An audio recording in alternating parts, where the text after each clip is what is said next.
오늘은 약간 좀 뒷부분에 사실 권면과 끝인사도 하나하나 다 중요한 말씀이거든요. 그럼에도 불구하고 이 연보에 대해서 헌금 생활하는 것에 대해서 교회에서 한 번씩 들어봤음직한 이 헌금 생활 어떻게 해야 되는지에 대해서 오늘 제가 여러분의 쪼는 시간을 이렇게 갖도록 하겠습니다. 그래서 1절, 4절만 가지고 나는 과연 어떻게 헌금 생활을 하고 어떠한 마음으로 헌금을 드리고 있는지 함께 좀 나눠보고 이 복음이 사실 고린도전서 처음에 결정한 이유가 그거 아닙니까? 복음이 그냥 뜬구름 잡는 게 아니고 삶의 구석구석을 변화시켜 나가는 거거든요. 그래서 복음이 여러분의 재정 사용, 여러분의 물질 사용에 있어서 어떻게 영향을 미쳐서 하나님 기뻐하시는 물질의 삶을 드리게 되어지는지를 함께 좀 파헤치고 좀 나누는 시간 가졌으면 좋겠습니다. 먼저 여러분께서 어떻게 재정 사용을 하시면서 헌금을 떼어드리고 있는지에 대해서 좀 함께 나눠봤으면 좋겠습니다. 오늘 말씀을 보면요, 이 헌금을 어떻게 드려야 되는지에 대한 방식이 잘 나타나 있습니다. 헌금을 어떻게 드리는 것이 좋은지 우리 2절 말씀 같이 한번 읽어볼까요? 2절 시작. 매주 첫날에 너희 각 사람이 수입에 따라 모아서 내가 갈 때에 연보를 하지 않게 하라. 매주 첫날에 너희 각 사람이 수입에 따라 모아두어서 내가 갈 때에 연보를 하지 않게 하라. 많은 생각들을 할 거예요. 이거 읽고 이제 여러분만의 해석들이 있겠지만 먼저 중요한 건 뭐냐면요, 수입에 따라서 모아두래요. 헌금을. 이 말은 뭐냐면 헌금은 각 사람에 따라 그 사람의 형편에 맞게 계획하여 규모 있게 드려야 한다는 것입니다. 계획적으로 헌금하라는 거예요. 계산해서 규모 있게 떼어서 드리라는 거예요. 여러분의 재정 사용이 질서 있고 계획적이기를 바랍니다. 재정 사용은 훈련이거든요. 거룩하게 훈련되어졌으면 좋겠습니다. 오늘날 한국 사람들은요, 이 100을 모아서 120% 쓴다고 합니다. 공감되시죠? 그죠? 그러니 전부 다 적자, 그 다음에 마이너스 통장, 빚쟁이들이 되어 있다고 합니다. 이 카드가 사람 잡아먹습니다. 예전에 저희 어머니가 신용카드 사용하지 말라고 하신 말씀이 요즘 들어서 뼈저리게 이해가 됩니다. 조금씩 불어서 전부 다 은행에 빚을 지고 있는 이 삶을 사는 분들이 참 많이 있습니다.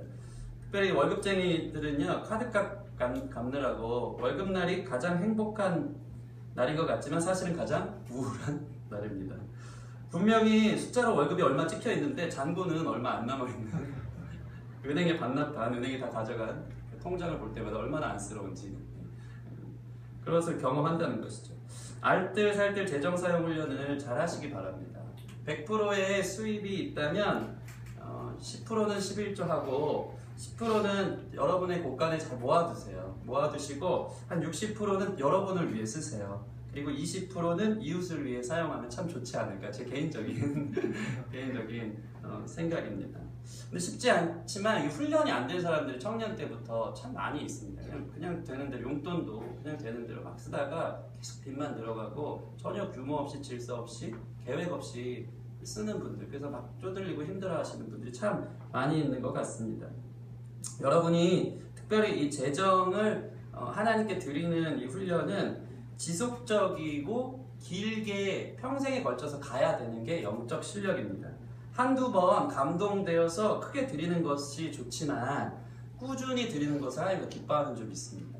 막 설교나 어떤 감동이나 어떤 그렇게 하나님이 우리 가운데 역사하실 때가 있습니다. 저도 그렇게 해서 헌금을 하나님 앞에 막 큰 액수 드려본 경험도 있습니다. 근데 그거보다 더 기뻐하시는 것이 무엇이냐면 질서 있는 여러분의 재정 사용 원칙을 갖고 규칙적으로 하나님 앞에 떼어서 드리는 삶이 중요하다고 지금 성경은 우리에게 이야기하고 있습니다. 김동훈 목사님 페이스북을 보면요, 이 재정 사용 원칙에 대해서 어느 날 이렇게 막 이 재정에 관해서 김동훈 목사님이 상당히 관심이 많고 설교에 거의 제가 볼 때 한 30% 이상은 돈을 어떻게 써야 되는지에 대한 설교를 참 많이 하실 때가 많이 있는데, 페이스북에 재정 사용을 이렇게 해야 된다라고 나누었더니 이 초딩들이 그것을 보고 감동해서 엄마한테 용돈 1,000원을 받았는데 800원을 불우이웃을 도왔다고 합니다. 그러면서 막 자랑하면서 김동욱 선생님한테 이렇게 댓글이 달렸어요. 800원을 불우이웃 어려운 친구들 위해서 성금 내는데 썼어요. 저는 200원만 갖고 제 용돈 쓸게요. 이렇게 했다고 합니다. 그런데 김동호 목사님이 그 아이에게 이렇게 답을 해주셨습니다. 너무 잘했다고, 훌륭하다고. 그런데 다음에는 너가 800원 먹고 200원만 헌금하라고. 대신 꾸준히 그렇게 하라고 댓글을 달아주었습니다. 한두 번 감정적으로 1000원 받으면 800원을 다 어려운 이웃을 위해 쓰고 자기는 궁상맞게 200원 가지고 사는 것보다 지속적으로 자기 삶 잘 챙기고 200원 평생 훈련되어 드리는 게 어쩌다 한번 800원 하는 것보다 사실은 양도 더 많고요. 훨씬 더 많은 것을 지속적으로 도울 수 있다는 것을 여러분 기억하시기 바랍니다. 여러분, 하나님은요, 자기는 가난하면서 다른 사람 돕는 거 안 기뻐한다고 생각합니다. 제 말은 자기 배부르기 위해서 자기 욕심만을 챙기라는 말이 아닙니다. 부모님이 용돈을 주셨는데 물질로는 자기는 늘 다른 사람 돕는다고 막 피 흘림 있고 가난하게 살면서 그렇게 살면서 남들 돕는다고 그렇게 살면 그 기뻐할 부모님 아무도 없을 거라고 생각됩니다. 하나님도 마찬가지입니다. 하나님도 여러분 보실 때 여러분을 잘 세우고 여러분의 재정 사용을 잘 해서 누리고 부유하게 사세요. 그것을 하나님이 더 기뻐하시지 자기 거 다 깎아서 옛날에 무슨 그 공로를 드리고 무슨 수도사들처럼 그렇게 막 청빈하게 산다고 하면서 금욕적으로 살면서 이거 하나님이 기뻐하지 않는다고 생각합니다. 여러분의 삶을 잘 세우시고 대신 규모 있고 계획적으로 헌금 생활을 하길 바랍니다. 지혜롭게 재정 사용하세요. 우리 옆 사람 보면서 지혜롭게 재정을 사용하십시다. 저는 저와 여러분 됐으면 좋겠습니다. 특별히 이 헌금을 드리는 거에 있어서 감정적으로나 분위기 조성해서 하지 않게 하라고 바울 사도가 이야기하고 있습니다. 2절 말씀 다시 한번 읽어볼까요? 시작. 매주 첫날에 너희 각 사람이 수입에 따라 모아두어서 내가 갈 때 연보를 하지 않게 하라. 내가 갔을 때 연보를 하지 말래. 갔을 때 바울 사도가 와서 요청에 의해서 즉흥적으로 감정적으로 그 말씀에 의해서 막 이렇게 해서 생각 없이 계획 없이 이렇게 드리지 말라고 바울 사도가 얘기하는 것입니다. 사도 바울은 기도하면서 정성껏 모은 연보를 준비하라고 합니다. 자신이 갔을 때 특별 헌금한다면서 준비 없이 감정적으로 드리기를 원하지 않았다는 것입니다. 예전에 꼭 그런 경우 있었습니다. 부흥사님들, 여러분 뭐 아실지 모르겠는데 부흥회가 저희 때만 해도 있었거든요. 꼭 그런 분들 오시면요, 특별히 부흥사님들이 마지막 날 밤에 특별 헌금들을 자청하라고 이렇게 믿음을 촉구할 때가 참 많이 있습니다. 하나님의 종의 말씀을 들으라고 하면서 꼭 그러면서 들이대는 본문이 있습니다. 그게 뭐냐면 여러분 잘 아시는 마가복음 12장의 과부의 두 랩돈에 관한 말씀을 드러내요. 여기에서 이 말씀 들이대면 여기서 자유할 사람이 없어요. 보라고, 과부의 그 가난한 과부. 여기서 이 가난하다는 뜻은요, 생계를 위한 삶이 아니라 생존 자체가 힘들다는 표현이에요. 가난은 생계가 아니라 생존 자체가 힘들어요. 과부의 두 랩돈은 저녁 한 끼 식사 정도 됩니다. 그게 그 여인의 생존을 위한 마지막 식사와 같은 돈이었어요. 근데 그것을 생활비 전부를 들여서 예수님이 칭찬하는 걸 보면서 마치 종교 폭력을 휘두르듯이 전부를 드리는 거, 아낌없이 다 주님 앞에 드리는 거, 이거 하나님 기뻐하신다고 하면서 결단하라고 하는 그런 부흥의 분위기들을 여러분이 경험하신 적이 있을 거라 생각합니다. 제가 그런 적이 참 있었습니다. 그런데 사실 이 본문에 항상 성경을 볼 때는 전 문맥을 보는 게 상당히 중요합니다. 전 문맥을 보면요, 그것을 이해하면서 보면 생활비 전부를 넣는 이 여인이 전부 다 드렸기 때문에 주님께서 기뻐하신 것이 아닙니다. 그 앞단락에는요, 외식하는 서기관들에 대해서 나와 있어요.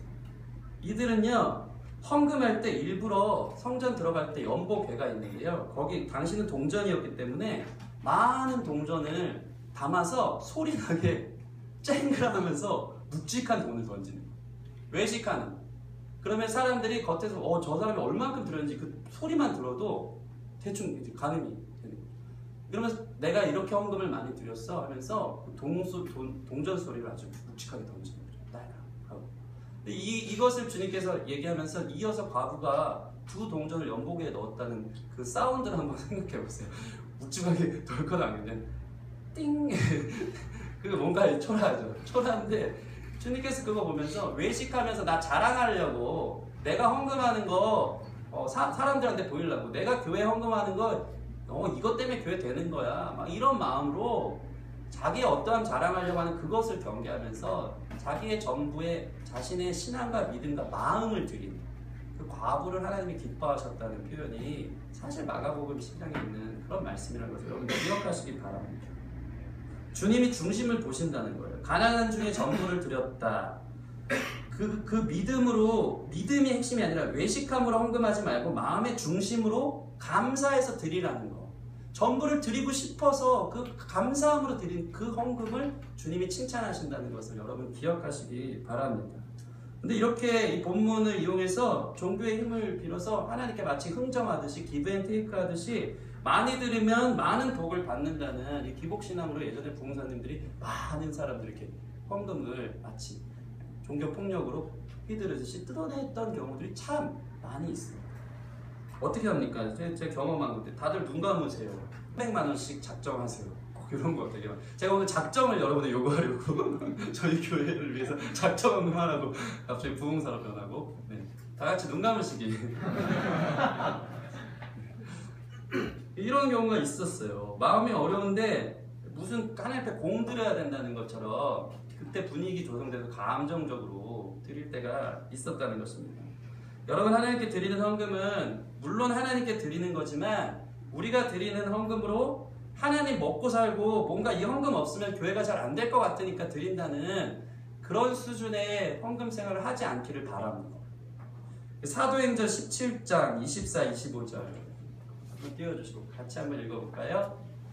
시작. 우주와 그 가운데 있는 만물을 지으신 하나님께서는 천지의 주제이시니 손으로 지은 전에 계시지 아니하고 또 무엇이 부족한 것처럼 사람의 손으로 섬김을 받으시는 것이 아니니 이는 만민에게 생명과 호흡과 만물을 친히 주시는 이시니라. 아멘.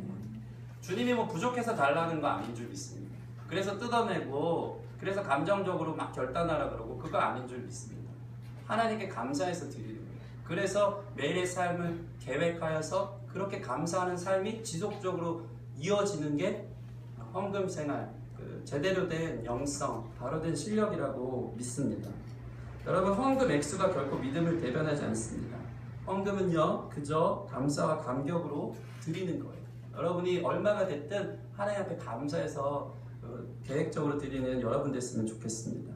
바울이 지금 이것을 경계하고 있는 것입니다. 신앙은 의지, 이성이 수반돼야 돼요. 너무 감정적이면 안 됩니다. 여러분을 생각하고 이것들을 생각하며 물질을 규모 있게 하여 하나님께 드리라고 지금 내가 가서 걷지 말게, 그 갑작스럽게 감정적으로 걷지 말자고 2절 말씀을 보면 나와 있습니다. 참 우리 기쁨의 교회가 그렇지 않았죠, 그죠 여러분? 감정적으로 막 그런 적 없죠? 오늘 빼고 여태까지 기적처럼 세워진 것은 정말 감사한 일입니다. 이것은 기적입니다. 기적을 걷고 있습니다. 생각하면 할수록 기적입니다. 청년들이 무슨 돈이 있습니까? 근데 따박따박 매달 살아요. 너무 신기해요. 교육자 사례금이 따박따박 잘 나갑니다.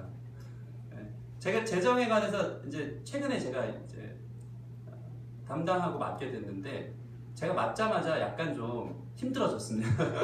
안 들어. 이번 달부터 최고 적자예요. 사실 요한 전도사님의 가정이 비는 부분들 막 채우고, 근데 그거를 이게 헌금으로 드린 게 아니고 또 나중에 하나님 채워서 또 가져가시고 이러면서 잘 됐는데, 그럼에도 불구하고 지금까지 걸어온 역사를 보면은 기적이기 때문에 이 기적이 보편화됐다는 생각을 하면서 또 한 번 믿음으로 기도하면서 나아갑니다. 그랬더니 또 다른 성도 한 분이 또 전화가 와가지고 우리 교회에 또 11조를 하고 싶다고 또 연락이 오는 거예요. 이런 일들이 너무 이제는 교만한 건가요? 하나님의 교회를 기뻐하시는 것을, 저는 기쁨의 교회의 재정을 하나님께서 역사하심으로 인도하시는 것을 보면서 정말 많이 경험하고 있다는 것입니다. 하나님은 후보나 빌리는 분이 아닌 줄 믿으시기 바랍니다. 감사함으로 계획적으로 드리시는 여러분 됐으면 좋겠습니다. 특별히 세 번째로 헌금의 원칙은요, 우리 3절 4절 말씀 같이 읽어보겠습니다. 시작. 내가 이를 때 너희가 인정한 사람에게 편지를 주어 너희의 은혜를 예루살렘으로 가지고 가게 하니 만일 나도 가는 것이 합당하면 그들이 나와 함께 가리라. 무슨 소리입니까? 연보를 거뒀어요. 계획적으로 거뒀어요. 거두고 나서 바울이 고린도 교회에 이를 때에 고린도 교회가 인정한 한 사람에게 편지를 써서 그 사람에게 주고 연보, 그 거둔 헌금을 그 사람한테 줘서 예루살렘으로 가서 전하라는 거예요. 다시 말해서 고린도 교회가 뽑은 대표자가 예루살렘으로 가서 헌금으로 물질을 후원하라고 얘기하고 있는데 4절 말씀 보면 만일 나도 가는 것이 합당하면 그들이 나와 함께 가리라. 나도 같이 가면 좋겠다. 이 얘기는 뭐냐면 헌금 사용의 원리는요, 교회의 대표성을 갖고 사용하는 것이 건강하고 바람직하다는 것입니다.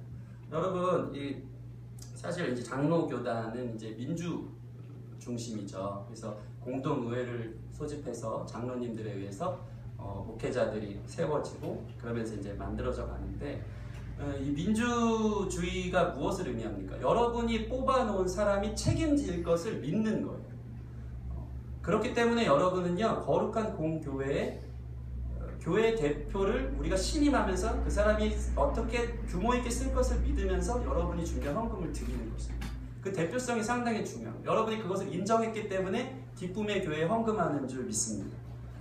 그 목회자, 여러분이 세운 여러분이 따르는 믿는 함께 가길 원하는 그 리더가 이 헌금을 주님의 은혜 안에서 규모 있게 쓸 것을 믿기 때문에 드려집니다.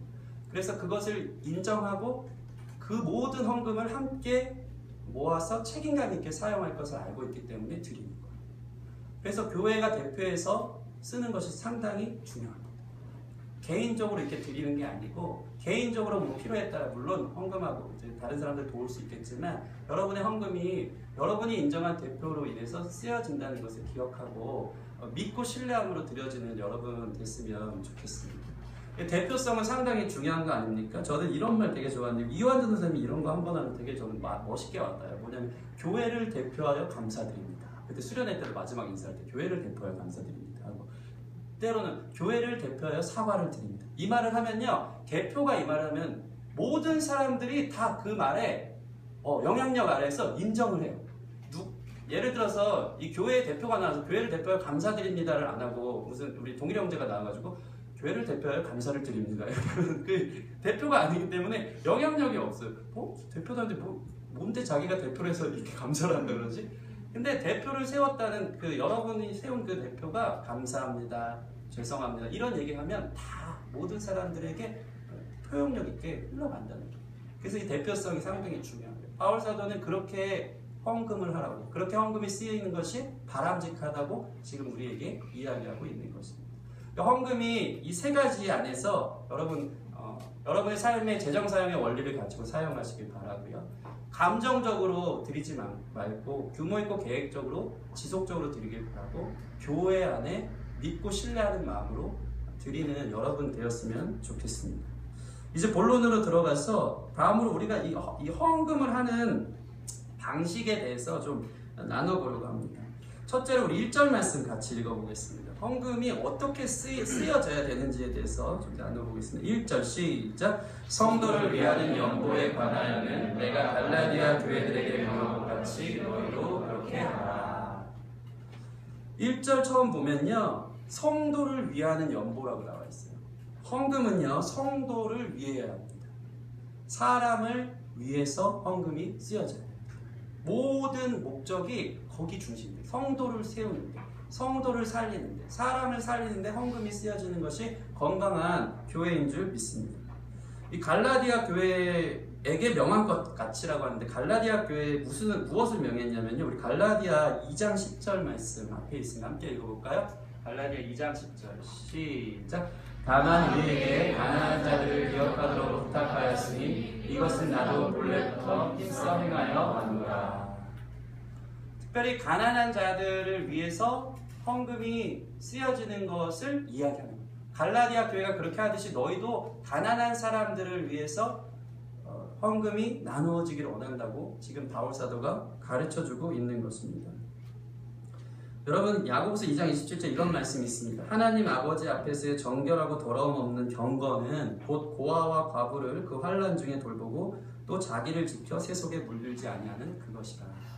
경건은 모양이 아니라 능력인데요, 우리 삶에 고아와 과부를 돌아보며 그들을 위해서 돕는 실제적인 물질에 흘려준, 나눠준 이것을 지금 경건이라고 야고보서는 행함의 믿음을 강조하지 않습니까? 이것을 지금 이야기하고 있습니다. 야고보서 2장 15절 17절에 이렇게 나와 있어요. 만일 형제나 자매가 헐벗고 이용할 양식이 없는데 너희 중에 누구든지 그에게 이르되 평안히 가라, 덥게 하라, 배부르게 하라 하며 그 몸에 쓸 것을 주지 아니하면 무슨 유익이 있으리요? 이와 같이 행함이 없는 믿음은 그 자체가 죽은 것이다. 믿음을, 신앙을 형이상학적으로 그냥 고리타분하게 여러분 삶에 아무런 적용도 없이 그냥 말씀 듣고 내 만족, 내 지식의 만족 이 수준에서 벗어나는 기쁨의 교회 됐으면 좋겠습니다. 말씀이 여러분 삶을 도전하여서 정말 우리의 작은 부분들이 복음이 바꿔나가는 거예요. 여러분 재정 사용을 바꿔나가는 거예요. 실제적으로 믿음의 모습이 이 물질을 누구에게 쓰느냐, 어떻게 쓰느냐가 믿음을 증명한다고요. 행함이 있는 믿음이 과부와 고아를 돌보고 가난한 자를 돌봐주는 것이라고 말씀이 기록하고 있는 것을 여러분 기억하시기 바랍니다. 여러분이 재정 사용을 어떻게 쓰고 있는지를 다시 한번 돌아보는 여러분 됐으면 좋겠습니다. 특별히 3절에 보면요. 내가 이를 때 너희가 인정한 사람에게 편지를 주어 너희의 은혜를 예루살렘으로 가지고 가게 하리니 라고 나와 있습니다. 당시 예루살렘 교회의 상황이 어땠냐면요. 심각한 기근으로 인해서 많은 피해가 있었던 것입니다. 이게 사도행전 11장 28절에 나와 있습니다. 같이 읽어볼까요? 미디어가 너무 좋네요. 시작! 그 중에 아가보라는 한 사람이 일어나 성령으로 말하되 천하의 큰 흉년이 들리라 하더니 글라우디오 때에 그렇게 되니라. 천하의 이전에도 없었던 큰 흉년이 글라우디오 때 일어났는데 그게 예루살렘 지역에 타격을 이루고 그래서 예루살렘 교회가 심각한 기근 속에서 배고프고 굶주리고 가난한 사람들이 지금 생겨난 사건을 얘기하고 있는 것입니다. 그래서 사실은 이 예루살렘으로부터 힘을 얻어 지어진 개척교회들이, 그러니까 예를 들어서 우리가 지금 개척교회라면 우리에게 힘을 주는 막 큰 교회들 있잖아요. 우리에게 지금 도와주는 그 교회가 큰 지금 타격을 입고 힘들어하고 있는 거예요. 그래서 개척교회들이 십시일반해가지고 갈라디아 교회 그렇고 에베소 교회 그렇고 안디옥 교회 그렇고 이렇게 하는 거예요. 고린도 교회 그렇고 연보를 걷어서 예루살렘을 도와주러 가자고 지금 이렇게 이야기하고 있는 것입니다. 힘을 합쳐서 그 재정을 가지고 어려운 예루살렘 교회를 도와주는 모습. 그래서 사실 헌금이라는 것은요, 이렇게 우선순위가 되어져야 되는 것이 중요한 것입니다. 교회 건축을 위함이 아닌 어떤 자기의 교세를 자랑하기 위해서 마치 중세시대에 성당 짓듯이 그게 아니라 가난한 자들, 성도를 위해서 쓰여지는 것이 건강한 교회인 줄 믿습니다. 우리 교회가 그렇게 되도록 여러분 기도해 주시기 바랍니다. 사람을 살리는 일에 실제적으로 성도의 유익을 위해 사용될 수 있도록 여러분 그렇게 기도해 주시기 바랍니다. 두 번째로 헌금은요, 따라해 보겠습니다. 돕는 것이 아니라 나눔입니다. 헬라어로 코이노니아라고 하는데요. 특별히 연보라는 단어가 헌금이라는 뜻인데 연보의 한자어가 무슨 뜻이냐면 연은 버릴 연, 보는 도울 보, 나눌 보라는 뜻이에요. 버리는 거예요. 자기의 것을 떼어서 버리듯이 내 빵을 물 위에 던지라. 도로 찾을 가능성이 없어요. 빵을 물 위에 던지면 다 흩어져요. 불어서 가루가 돼서 물에 던지면 다시 찾을 수가 없어요. 근데 버리라는 거예요. 연보, 버릴 연. 헌금 내게 있는 것을 내 것처럼 여기지 않고 버려요. 버리고 나서 도와주는 거. 버리고 나누는 거. 그게 헌금의 어원이에요. 그게 중요한 것입니다. 실제로 이 헬라어로 코이노이아는 그 교제를 말하는데요. 이것은 나눔을 의미합니다. 특별히 신약성경 대부분에서의 나눔은 실제적으로 물질을 나누라고 해요. 이거는 뭐 빼도 박도 못하는 성경이 말하는 거예요. 물질의 나눔을 교제라고 얘기해요. 그것을 코이노니아라고 얘기해요. 그렇게 표현될 때가 많습니다. 내게 있는 물질을 나누래요. 그걸 성도의 거룩한 교제라고 이야기하고 있는 것입니다. 근데 되게 신기한 게 있어요. 오늘 말씀 보면요. 왜 보세요. 예루살렘 교회가 지금 개척교회들에게 자기들이 도와준 개척교회들에게 도움을 받잖아요. 자존심 상하는 일 아닙니까 사실? 기근이 왔으면 됐어. 내가 왜 니네 도움을 받아? 막 우리는 대형교회 하면서 그런 얘기 할 수 있는데 그것을 기쁨으로 받습니다. 예루살렘 교회가. 왜 그런지 아십니까? 헌금을 돕는 것이 아닌 나눔이라고 생각했기 때문에. 이건 교제라고 생각합니다.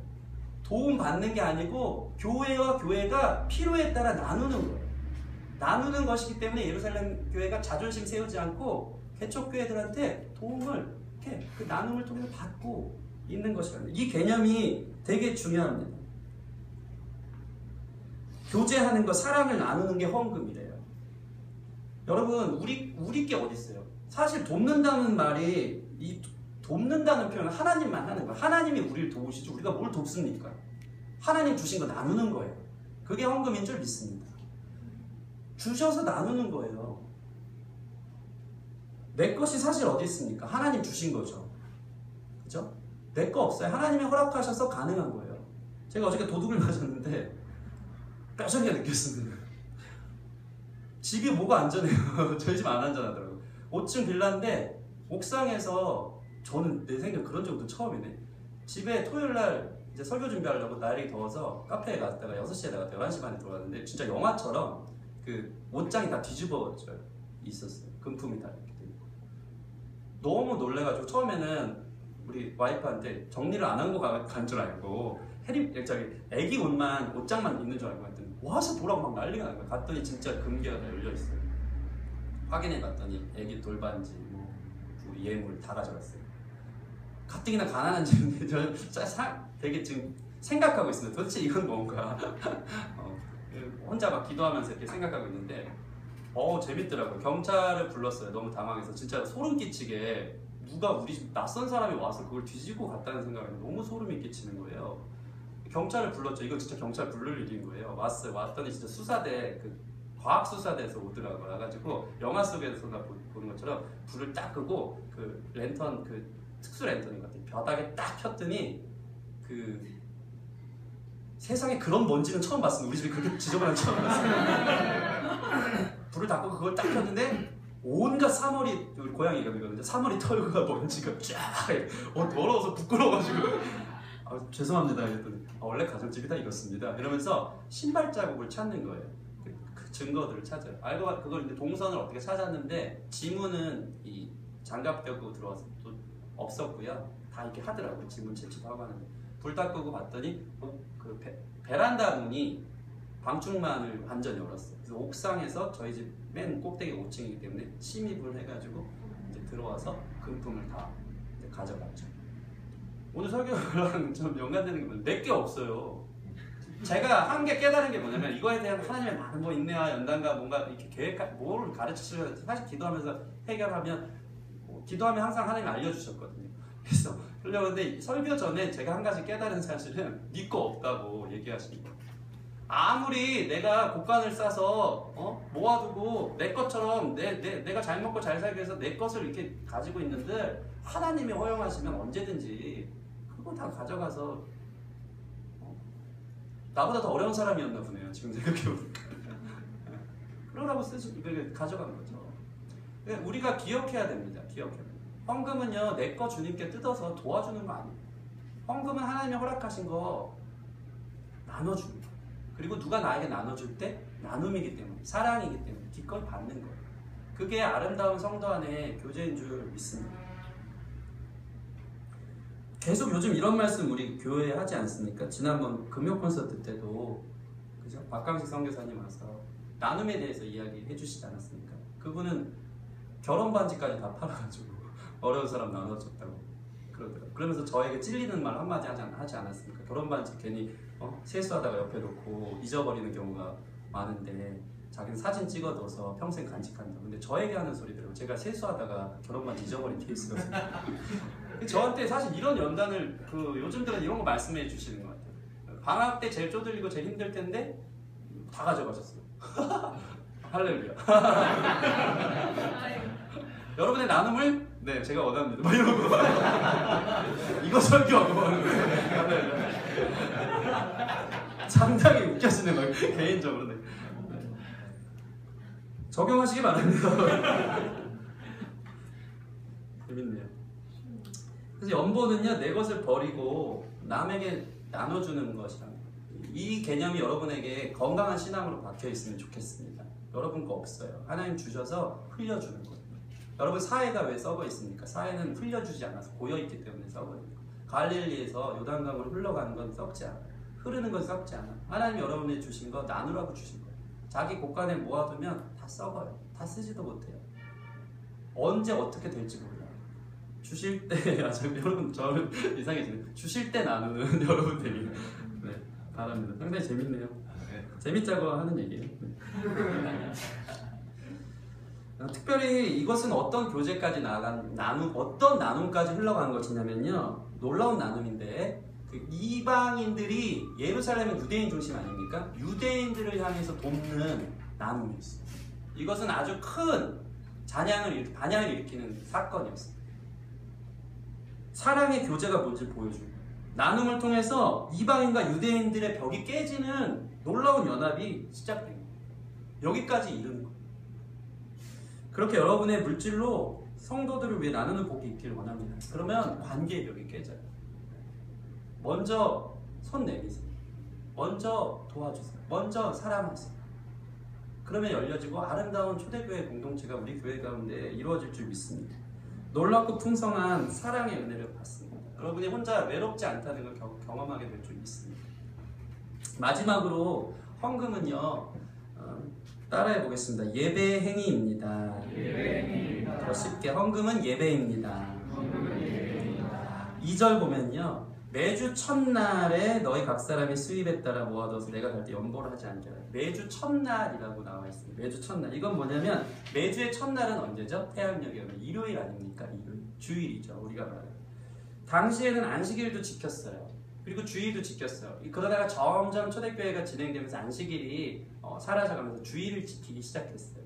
이 주일을 지키면서 모임을 가졌다는 것은 무엇이냐면 예배하는 행위 안에 헌금이 있었다는 거예요. 헌금 자체가 하나님께 드리는 감사의 찬양이고 표현이고 예배였다는 것을 이야기하고 있는 것입니다. 헌금은 주일날 드리는 우리의 믿음이며 예배 행위입니다. 어떤 예배 행위인 줄 아십니까? 우리 고린도후서 8장 9절에 예수님이 먼저 우리에게 어떻게 헌금하심으로 자신의 몸을 찢어서 연보하셨는지 나누어 주셨는지를 이 말씀에 잘 나와 있습니다. 같이 시작.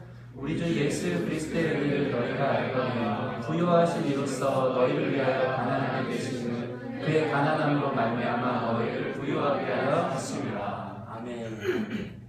먼저 주님께서 몸과 피 쏟으시고 찢으셔서 나누어 주신 거예요.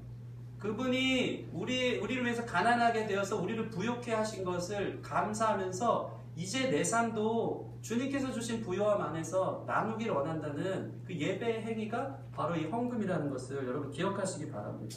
십자가 정신이 남겨져 있어요. 여러분 사실 물질이라는 것은 세상은 물질 때문에 살고 물질 없으면 힘들기 때문에 11조 하나 떼는 거 저도 그렇습니다. 이 팔 하나 자르는 느낌이 들어요. 10분의 1 떼는 것도 계산하다 보면 쪼들리고 힘들어 죽겠는데 여기서 11조를 떼는 건 말도 안 된다고 생각될 때가 많아요. 너무 힘든 일입니다.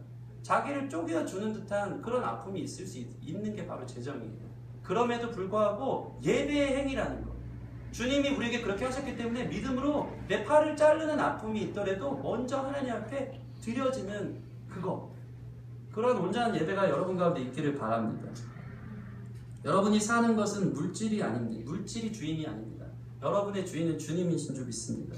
그래서 물질을 드리는 믿음, 물질과 하나님을 겸하여 섬길 수 없다는 것을 알고 있기 때문에 물질을 드리면서 하나님만 예배하는 것, 그것이 헌금 가운데 담겨져 있는 거룩한 예배 행위라는 것입니다.